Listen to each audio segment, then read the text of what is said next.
Sonuçta savaş ya da değil, insanları öldürüyorsunuz. Yani üniforma giyiyor olmanız bunu haklı göstermiyor maalesef. İnsanları mı öldürüyoruz? Delirdin mi sen be? Kundaktaki bebekleri öldüren adamlara sen insan mı diyorsun? Sadece onları bu hale getiren bir sistem var diyorum. Hangi sistemmiş o? Kimlik. Esas sorun bu bence. Kimliği olmayan insanlara otomatik silah verince onlara kimlik de vermiş oluyorsun. Adamın geleceğe dair umudu yok. İşi yok. Ve öfkeli. Yani silah sarılmasını anlayabiliyorum. Evet, hak vermiyorum.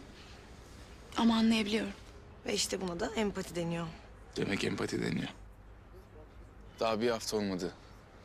Nişanlımı defnedeli. Buna ne deniyor? AVM saldırısında. Daha çok gencim, evet. Dünyanın en tecrübeli insanı da değilim, tamam. Ama ben tam 6 yıldır buradayım. Buralardayım. 5 kuruş parası olmayan, geleceğe dair hiçbir umudu olmayan bir sürü insanla tanıştım. Hiçbirinin aklına eline silah alıp AVM'de insanları taramak gelmedi. Bakın hanımefendi. Kimse savaşmaktan hoşlanmaz. Ama biri benim toprağımda benim bayrağımı indirmeye kalkarsa mezarını kendi kazsın. Sizin için her şey bu kadar basit değil mi? Evet, her şey bu kadar basit.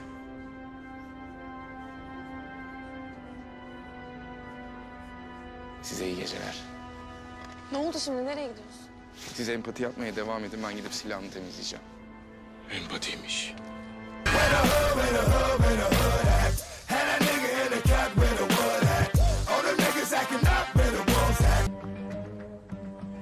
Selamünaleyküm. Alışveriş için anlaştılar. Sadece füze de değil.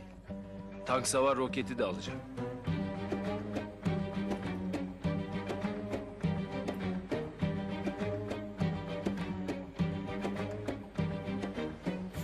Tutar mısın?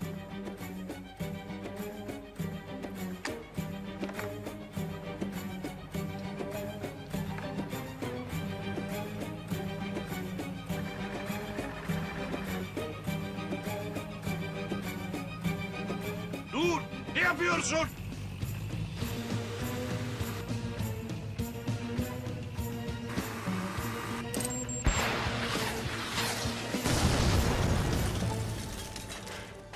Alıyorum.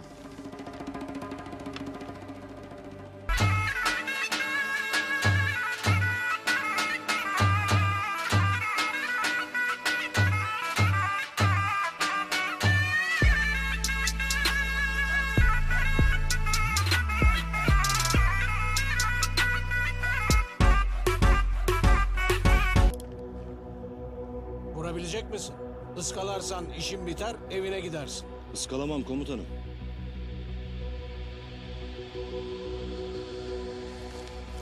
Oralar kumludur asker. 5 saniyen var. 5, 4, 3 el ateş edeceksin. 3.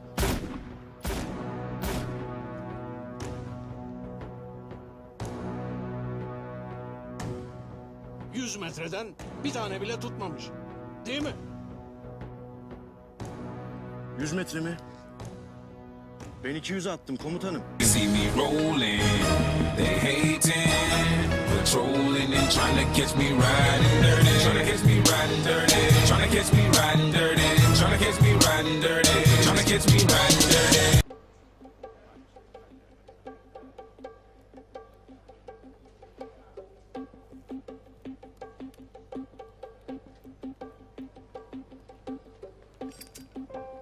Pardon, Sigaranızı yakmak istedim. sigara içmiyorum farkındaysanız. Bence çok mantıklı bir karar. Sizin gibi güzel bir bayanın cildini sigarayla mahvetmesi çok saçma olurdu. Sizi nereden tanıyorum? Televizyonda? Top model falan mısınız? Kadınlara hep böyle ucuz numaralarla mı yaklaşırsınız? Benim bir kabahatim yok hanımefendi. Euro yükselince benim numaralar kendiliğinden ucuzladı. Türk müsünüz? Hamdolsun. Adım Levent. İnşaat şirketim var. 3 günlüğüne geldim buraya. Peki ya siz? Veronica, halkla ilişkiler uzmanıyım. Hangi halklarla ilişkilerde uzmansınız Veronika Hanım? Nasıl yani Levent Bey? Bir şeyler içer miyiz? Bakıyorum çok hızlısınız. Hayat kısa. Her anın tadını çıkartmak yaşam felsefemdir. Kusura bakmayın, benim kalkmam lazım. Umarım sizi rahatsız etmedim. Yani sizi o kadar ciddiye almadım, merak etmeyin.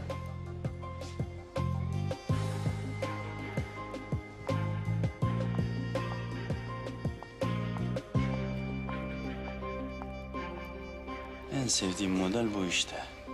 Zor kadınım tripleri. Biz Türk askeriyiz. Biz zaten zoru başarıyoruz. Bana imkansızlıklarla gel, artist.